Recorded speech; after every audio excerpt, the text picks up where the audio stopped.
del tema del infierno y quiero hablarlo desde el punto bíblico, qué es el infierno, cómo menciona la Biblia que es el infierno, lo que nosotros conocemos como infierno. Entonces, quisiera hablar de este tema y para eso voy a invitar que abran las Sagradas Escrituras en el Evangelio de Mateo, capítulo 5, versículo 22. Y antes que nada, mencionar de que a mí lo que me gusta es darle al pueblo de Dios herramientas de cómo defender lo que el pueblo de Dios cree.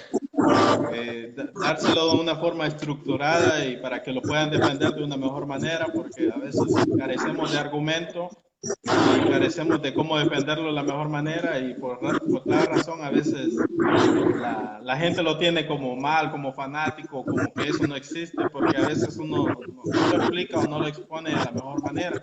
Entonces, el día de ahora o la noche de ahora les traigo una herramienta para que sea de bendición en su vida. Entonces, Mateo capítulo 5, versículo 22, vamos a tomar un versículo, pero en realidad se van a utilizar más.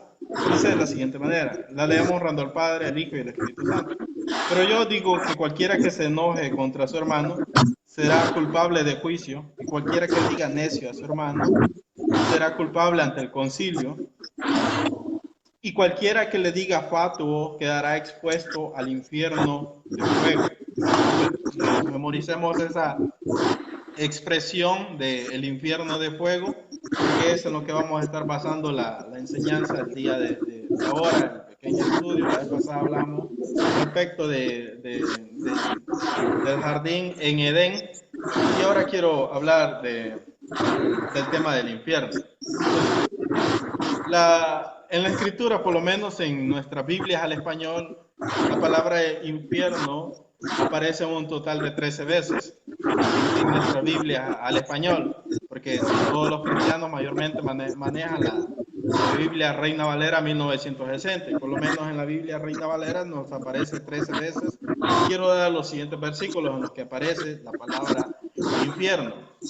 Aparece 7 veces en el Evangelio de Mateo, en el versículo que hemos leído, el 5:22, también en el versículo 29, el mismo capítulo 5, en el versículo 30, también en el capítulo 10, versículo 28, en el capítulo 18, versículo 9, en el 23, versículo 15 y el 23, versículo 23. Aparece 3 veces en el Evangelio de Marcos, en el 9:43, en el 9:45 y en el 9:47. Luego aparece una tan sola vez en el Evangelio de Lucas, en el capítulo 12, versículo 5. El Evangelio de Santiago, capítulo 3, versículo 6. En la carta de Santiago, capítulo 3, versículo 6. Y en la carta segunda de Pedro, capítulo 2, versículo 4. Esa es en la que aparece la palabra infierno, o en la que nosotros nos traduce como infierno. Entonces, no obstante mencionar que la palabra infierno no está en la Biblia. No me vayan a malinterpretar esto, denme la oportunidad de continuar y explicarlo. En el español sí nos aparece la palabra infierno, más sin embargo en el griego, en los manuscritos griegos, no está la palabra infierno. Porque la palabra infierno que a nosotros ha llegado viene más que todo de la traducción latina. Entonces, en la palabra latina se introduce la palabra inferno, que hace alusión al mundo inferior. Recordemos que el pensamiento de los griegos era que había un mundo inferior al cual ellos conocían como Hades. Entonces, en el latín se incluye infierno y hace alusión al mundo inferior. Entonces, ¿cuál es la palabra que en realidad entonces aparece? Si no aparece infierno o inferno en los manuscritos originales de la Biblia, ¿cuál es la palabra que aparece? Aparece la palabra el Gehenna. La palabra griega que a nosotros nos traduce como infierno es Gehenna. Para los que saben griego o por lo menos conocen el alfabeto, la palabra contiene lo que es una gamma, 2 épsilon, 2 ni, una alfa y Otraní, que es Gehenna, así como ustedes lo leen. ¿Qué significa la palabra Gehenna? O sea, que nosotros nos traduce al infierno, pero en realidad no significa infierno. ¿Qué es el Gehenna o qué significa? Recordar, mencionar la palabra Gehenna no es una palabra griega, pero es incluida en los manuscritos griegos, pero es parte de la helenización. Cuando el pueblo de Israel que hablaba hebreo, luego habla arameo y luego posteriormente se escribe en el griego sus escritos, es parte de la helenización tomar préstamos de palabras de otro idioma al idioma. Por ejemplo, nosotros cuando hablamos en el español decimos voy a hacer bistec. La palabra bistec es un préstamo que hacemos del inglés a nuestro castellano, a nuestro español, pero lo aplicamos. Entonces, igualmente, la palabra Gehenna es un préstamo del lenguaje hebreo al griego. O sea, está tomando un préstamo de esta palabra. Y la palabra Gehenna, nosotros, repito, nos traduce como infierno, aparecen incluso en el Antiguo Testamento porque hace alusión a un lugar específico. Yo siempre menciono algo, que a los escritores de la Biblia no les interesa a ellos si la historia es real, sino que a ellos lo que les interesa es el mensaje que ellos quieren transmitir. A veces nosotros nos hacemos lío porque tomamos todo por literal, pero al escritor de las epístolas, al escritor de los evangelios, al escritor del Pentateuco, lo que le interesa a ellos es el mensaje que quieren transmitir. Incluso utilizan parábolas, utilizan leyendas, utilizan mitos, utilizan símil, utilizan todo tipo, porque ellos quieren transmitir un mensaje. Entonces, cuando utilizan la palabra Gehenna, ellos quieren transmitir un mensaje, o por lo menos Jesucristo quiere transmitir un mensaje cuando Él la utiliza. ¿Qué significa Gehenna? Entonces, ya mencionamos que es un préstamo del hebreo. ¿Cuál es la palabra en hebreo? Entonces, la palabra en el hebreo es Gehinom. La palabra en hebreo es esa. Gehinom, en griego se menciona como Gehenna. ¿Pero qué significa Gehinom? Y es la palabra que se utiliza para traducir valle. Y la palabra Hinnom es un nombre propio, o sea, el valle de Hinnom. El valle le pertenece a Hinnom. Cuando se habla de Gehenna, se está haciendo alusión del valle de Hinnom, el cual, por cierto, está fuera de Jerusalén. Hasta el día de ahora está afuera de Jerusalén. Y Jesús quería utilizar esa palabra para transmitirle algo. Primero, quiero que en Jeremías capítulo 7, versículo 31, tomar una porción donde se menciona este valle. Jeremías capítulo 7, versículo 31. Dice de la siguiente manera: y han edificado los lugares altos de Tofet, que estaba en el valle del hijo de Hinnom, para quemar a fuego a sus hijos y a sus hijos, ni subió en mi corazón. Porque la aplicación de la palabra Gehenna para Jesucristo va a depender de la práctica que se hacía en el valle de Hinnom. Entonces, le hace un reclamo. Les dice que ellos han edificado altares a los dioses en el valle de Hinnom y que han ofrecido ahí a sus hijos en holocausto. Dice que cosa que yo no les mandé, ni siquiera eso estuvo en mi corazón. Entonces, para mencionar que lastimosamente en el pueblo de Israel se hacían sacrificios humanos anteriormente. En el pueblo de Israel se hacían sacrificios humanos y no podemos juzgar al pueblo de Israel porque el mundo antiguo no lo podemos juzgar con la cosmovisión que nosotros tenemos de nuestro mundo actual. El mundo ha cambiado, nosotros ahora cosas que vemos malas, ellos lo veían completamente normal. Entonces el pueblo de Israel ofrecían sacrificios muchas veces a sus hijos, normalmente al primogénito, que es prácticamente lo que está tratando de prohibir Jehová cuando le dice a Abraham que no le sacrifique a su hijo. Él no necesita el sacrificio de su hijo, sino que él se va a proveer de cordero, dice. Dice Abraham que él se va a proveer de cordero, y más adelante Juan Juan Bautista ve a Jesús y dice, este es el Cordero de Dios que quita el pecado del mundo. O sea, Dios es el que se está proveyendo de cordero. Pero el pueblo de Israel practicaba sacrificios humanos. Alguien puede decir, no, el pueblo de Israel no hacía eso. Pero sí, tenemos en Jueces capítulo 11 la historia de Jefté, que alguien que por sus impulsos, por sus remordimientos, él le dice en el campo de batalla, le dice a Dios, mira, cualquiera que venga a recibirme, si me das la noticia, cuando yo vaya a mi casa, cualquiera que salga a recibirme de los de mi casa, yo lo ofreceré un holocausto a ti. O sea, para ellos era algo normal ofrecer a alguien un holocausto, hacer sacrificios humanos. Entonces, dice que cuando llegó Jefté, la hija de Jefté salió y más adelante se menciona que él la ofreció en holocausto, cosa que uno lo mira muy hermoso, es eso, porque dice, ay, a pesar de todo, cumplió su voto a Jehová, pero en realidad Dios detestó ese sacrificio, porque Dios, Jehová, no acepta sacrificios humanos. Por eso Israel tenía que practicar sacrificios de animales como expiación, pero no humanos. Entonces, en Jeremías capítulo 7, versículo 31, le hace el reclamo. Le dice, se han edificado altares en los lugares altos del valle de Hinnom y están ofreciendo a sus hijos en holocausto por el fuego, cosa que yo no les he pedido, cosa que yo no les he mandado. Luego, posteriormente, este lugar pasó a ser un lugar maldito, un lugar que nadie quería vivir en él, nadie quería habitar en él, por las prácticas que se llegaban ahí, sacrificios humanos. Los sacrificios se hacían a Moloch, el dios Moloch. Usted puede buscar cómo era Moloch, pero la estatua de Moloch era como un toro que extendía sus manos y que estas manos tenían cadenas.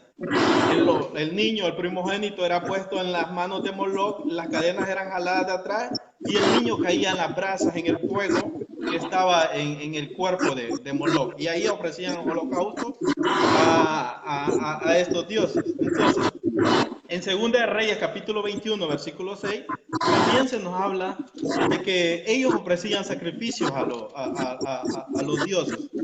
Y mayormente este tipo de práctica se daba en el valle de Hinnom. 2 de Reyes 21, 6.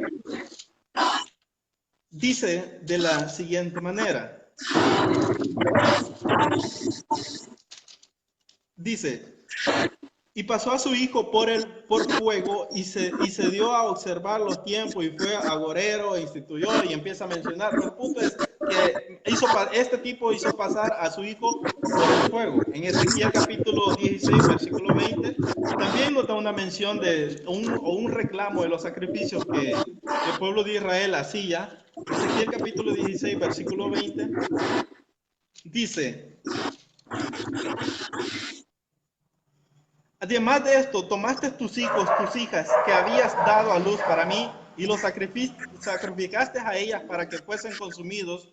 Eran poco cosas tus fornicaciones. O sea, le está haciendo reclamo. Estoy tratando de dejar en claro que Israel siempre hacía sacrificios humanos, que es lo que Dios está prohibiendo. Entonces, tenemos igual el sacrificio de, como mencionábamos, Miqueas capítulo 6, versículo 7, igualmente hace este tipo de reclamos de los sacrificios.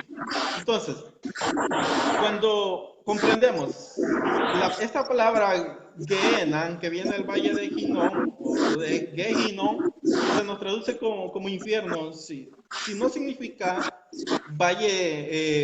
si no significa infierno, ¿por qué no las traducen como infierno? Y esto es lo que quiero llegar, por eso mencionaba al inicio, que lo que quería es darle una herramienta a las personas para poder defender su doctrina o su creencia.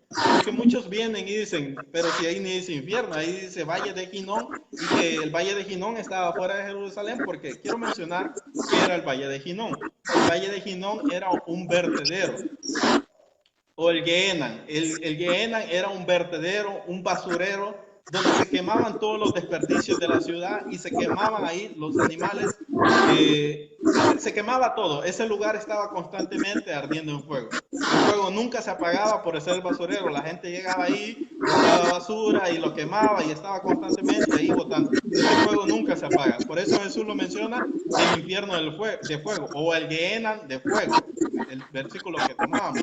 Y por eso él menciona, porque aquí se quemaba todo tipo de basura. Usted sabe que la basura siempre tiende a generar gusanos.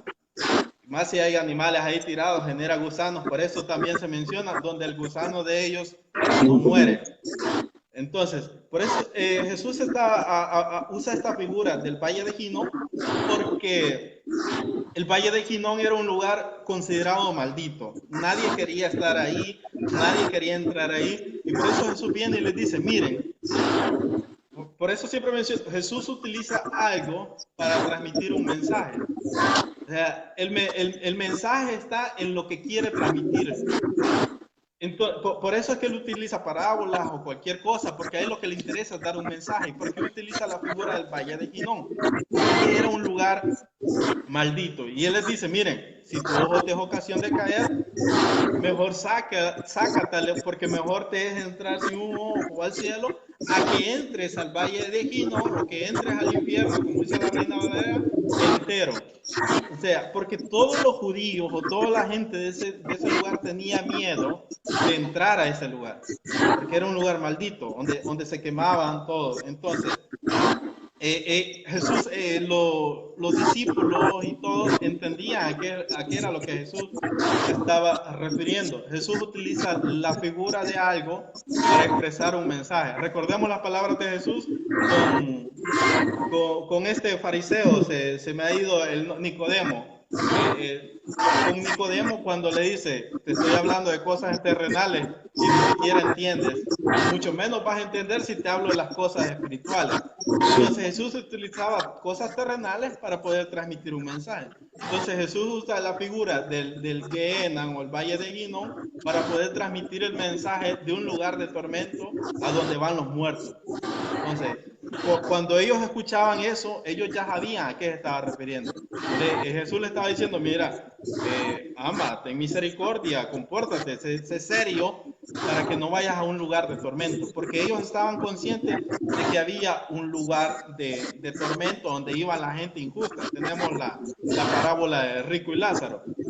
Y aquí ya utiliza una figura diferente al Gehenna, pero es el mismo mensaje que quieren transmitir, porque Hades y Sheol e infierno no son sinónimos, pero se utilizan las figuras para poder transmitir un mensaje. El Hades era un lugar que para los griegos era un mundo inferior, donde estaba el Tártaro, donde habían sido condenados los ángeles o los titanes que se habían rebelado contra Dios, y estaba en los campos elíseos, donde iban los que morían piadosos y iban a descansar, y en este lugar estaba Abraham con una mesa esperándolos a todos, que incluso se menciona que Lázaro está en el seno de Abraham, o sea, está recostado en el pecho de Abraham, porque tiene en la mesa un lugar de honor, como Juan en el Evangelio dice que se recostaba en su pecho porque su lugar era a la par del anfitrión. Hermano Vladimir, ¿sí? Entonces cuando la Biblia dice de que Lázaro estaba en el seno de Abraham, entonces literalmente lo que está dando a entender es que él estaba recostado en su pecho.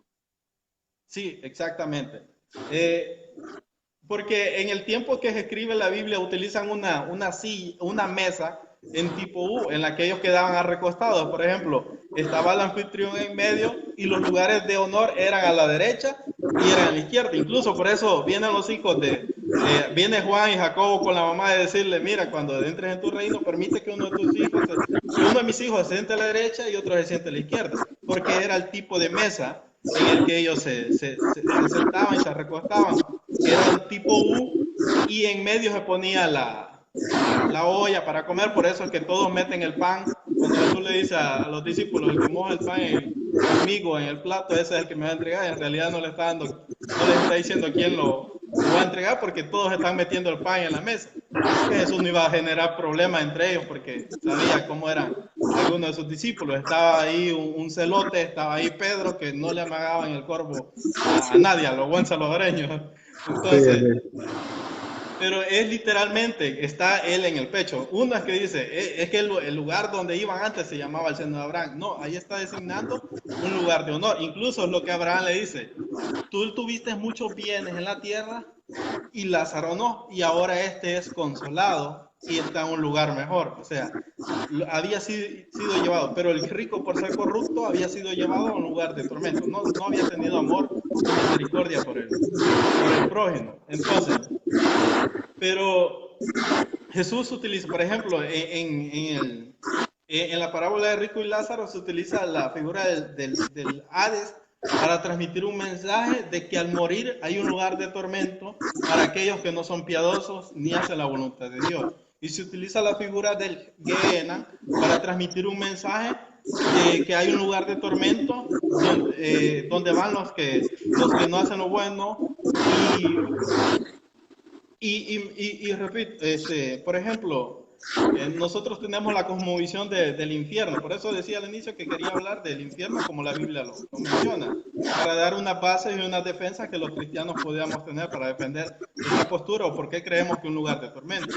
Entonces, nosotros tenemos una cosmovisión de un infierno con demonios atormentando a la gente, incluso dando testimonios, hasta nombres le ponen a las secciones. Hubo un tiempo en que salieron algunos cristianos que le ponían hasta nombre a los lugares del infierno. Ya aparecía el infierno de Dante, donde estaban el lugar de las pailas y que caían en un tobogán al rojo vivo, y etcétera. Sí. Entonces, pero en realidad la Biblia solamente demuestra un lugar de tormento, pero por la llama. No es que haya alguien atormentando ahí. Incluso el rico dice, estoy siendo atormentado en esta llama. No dice nadie me está atormentando o algo. Sí, entonces, exacto. Y incluso la gente piensa que el diablo está en el infierno y incluso lo reprende y veta de los profundos del infierno y te ato y resulta que siempre anda haciendo ahí su fechoría. Entonces, pero el lugar de tormento que la Biblia menciona, lo menciona como un lugar de tormento por la llama, un lago de fuego. Es otra figura que el Apocalipsis utiliza, o el Abadón, y utiliza ese tipo de figuras, pero se utiliza para transmitir un mensaje.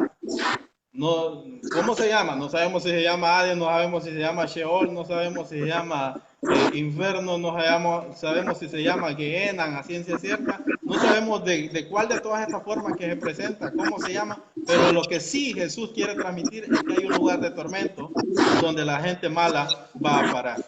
Entonces, menciono esto porque...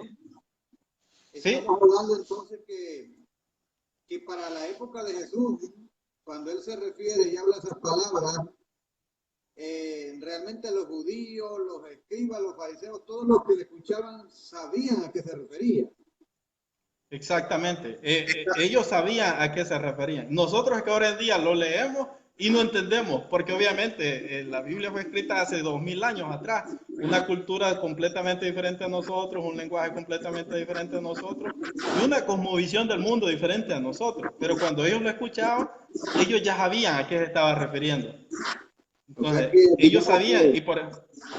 Digamos que ellos decían, si así como él dice que es terrible ese lugar, ninguno de nosotros queremos ir ahí. Era espantoso. Entonces, algo, perdón, hermano Vladimir, que quiero aprovechando. Entonces, realmente, cuando escuchamos hablar de el rico y Lázaro, bueno, no sé cómo le llame usted, ¿verdad? Pero según los estudiosos, vamos a decirlo, de la Biblia, algunos dicen que no es una parábola, sino que dicen que es una historia, ¿verdad? Porque se mencionan nombres y por ahí se van. Ahora bien, ahí realmente, textualmente dice el rico que lo atormenta una llama. Es atormentado por la llama. Como usted dice, no menciona que el diablo le está, digamos, azotando o no sé cómo entiendan esta palabra, por el mundo, puyando, decimos nosotros, con el tridente. Otra cosa que a veces yo he escuchado es de personas dentro de las cuales no voy a juzgar, pero que dicen que miran prisiones ahí, que como que están los condenados encerrados,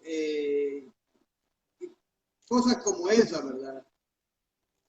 Y mencionan cosas horribles, cosas bastante horribles, pero como que dejan de lado un poco lo de llamas, lo de fuego o algo que quema, y más que todo se aferran a digamos, alguien, por ejemplo, yo antes escuché un testimonio por ahí que decían que como que una cierto cantante era atormentada porque la gente seguía escuchando su música acá, entonces eso le atormentaba y por ahí se iba y mencionaba varios nombres de personas famosas, conocidas. Varios cantantes. Entonces, hay conciertos en el infierno, prácticamente. Exacto, que tenían su concierto allá, pero que no era de gozo, sino de lamento. Pero si nos vamos entonces a lo que es la Biblia, en lo textual de la Biblia, desde mi punto de vista yo considero de que no coincide lo que algunos han dicho con el significado, o sea, con lo que el Señor quiso decir con la palabra. No sé, ¿cómo ve usted eso? Si están dentro de lo correcto o están malinterpretándolo. Digamos, eso entra en como mencionaba, dependía de la cosmovisión que se tenía en el momento. Por ejemplo, eso podía hablar del Gehenna, ellos sabían a qué se refería. Podía hablar del Hades y ellos sabían a qué se estaba refiriendo. Pero a nosotros en nuestra actualidad, si a nosotros se nos habla de infierno, lo primero que nos viene a la mente es un lugar así, tal y como lo hemos escuchado en los predicadores, en los testimonios de gente que dice que ha visto allá, que no lo quiero cuestionar porque puede ser legítimo su testimonio. Pero, como repito, al igual que la Biblia, a los escritores y a Dios tanto lo que no le interesa si la figura es real, sino el mensaje que quiere transmitir. Por ejemplo, si Dios me lleva, en el concepto que tenemos de infierno el día de ahora, si Dios me lleva en visión, no en alma ni en cuerpo, porque nadie quiere ir ahí, a ver un lugar donde solo hay llamas, yo no voy a pensar que estoy en un lugar, que estoy viendo un lugar infernal. Entonces, yo no cuestiono que la gente ha tenido visiones o ha recibido en sueños algo, pero por ejemplo, se lo transmite, Dios se lo transmite a ellos según ellos puedan comprenderlo. Entonces, así mismo como lo hacía antes, con el Gehenna y con el Sheol, digamos, si la gente se imagina que el infierno es así y Dios le quiere transmitir un mensaje, lo va a utilizar según la cosmovisión o como ellos lo puedan comprender. Entonces, por eso es que ellos ven todo eso, pero el mensaje siempre es el mismo: adviértele a la gente que no vengan a un lugar de tormento. Ese es el mensaje que Dios quiere transmitir siempre. Entonces, como digo, yo no cuestiono que hay gente que ha recibido esto porque es legítimo. Incluso algunos de los que están en nuestra audiencia puede que tuvo alguna experiencia así, y que lo que yo estoy explicando es que Dios, según transmite el mensaje como nosotros lo podamos comprender. Por ejemplo, la gente de ahora dice que vio algún serafín y la gente vio a alguien vestido de blanco hasta con alas en alguna visión. Pero en el Antiguo Testamento los serafines eran serpientes con alas y todo eso. Entonces, cada vez que va pasando el tiempo, a Dios lo que le interesa es transmitir un mensaje. Y lo va a utilizar según la figura que la gente pueda comprender. Hay muchas figuras literarias en la Biblia y a veces es el problema de nosotros. Tomamos todo a literal porque desconocemos todas las figuras literarias que existen en la Biblia.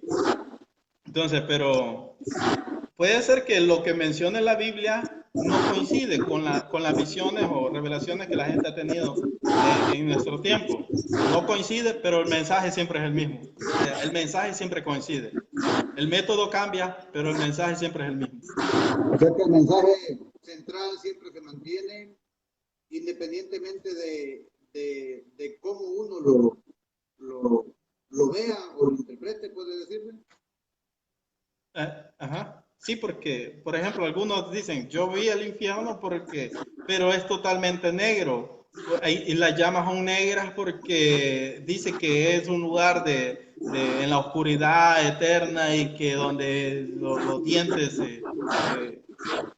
se me ha ido la palabra, pero algunos lo mencionan así y otros dicen, no, ahí la única luz que hay es la del fuego, etcétera.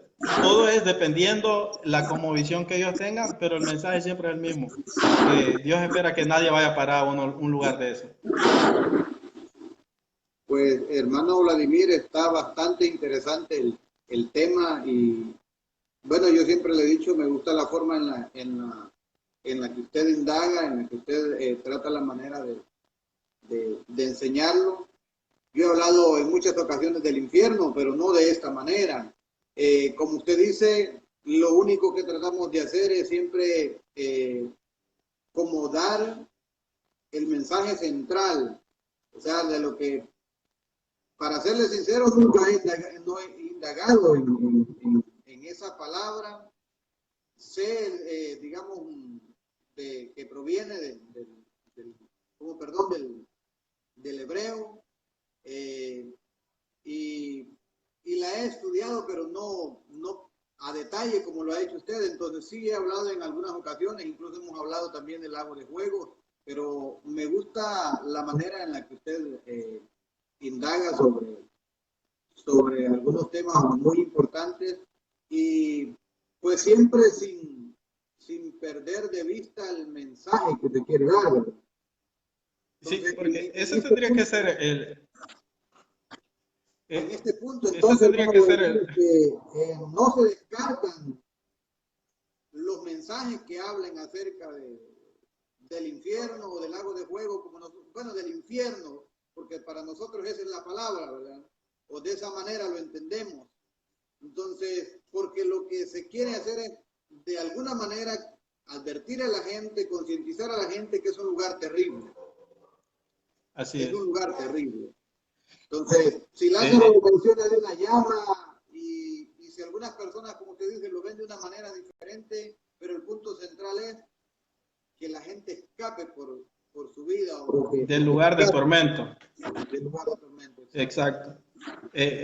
Por eso decía que a mí lo que me gusta es darle herramientas a los creyentes de cómo ellos puedan defender la postura de lo que ellos creen, porque hay quienes que han estudiado y como literalmente no dice infierno, entonces ya dan por sentado, eso no existe. Por otro lado dice Sheol, eso no existe. Por otro lado dice eso no existe. Que está refiriendo a una cosa diferente y que no son sinónimos, pero el punto no es eso, el punto es el mensaje que se quiere transmitir. El punto es, incluso si hay amigos oyentes, yo les hago el llamado que no espere a morir sin Cristo, que no vaya para un lugar de tormento, que el mensaje de Cristo, obviamente Cristo vino a dar la vida por una razón, salvarnos de castigo eterno.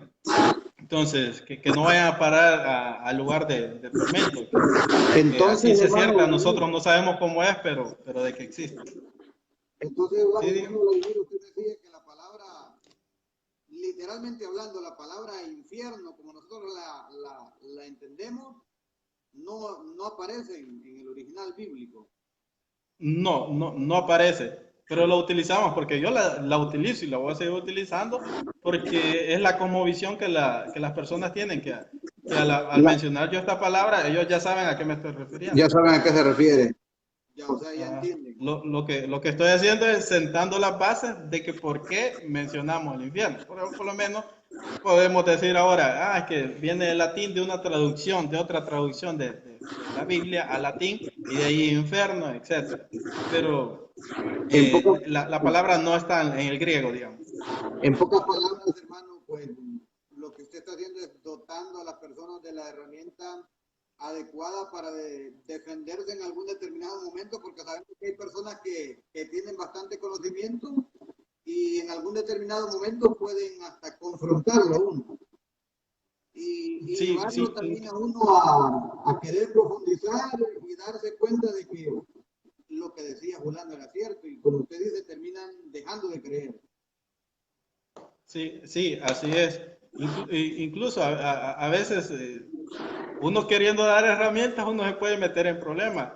Porque incluso antes de la transmisión a mí me trataba de ateo y me mandaron a estudiar teología, porque yo intentando explicar por qué alguna cosa no podía ser como a veces se presenta, pero tiene su explicación.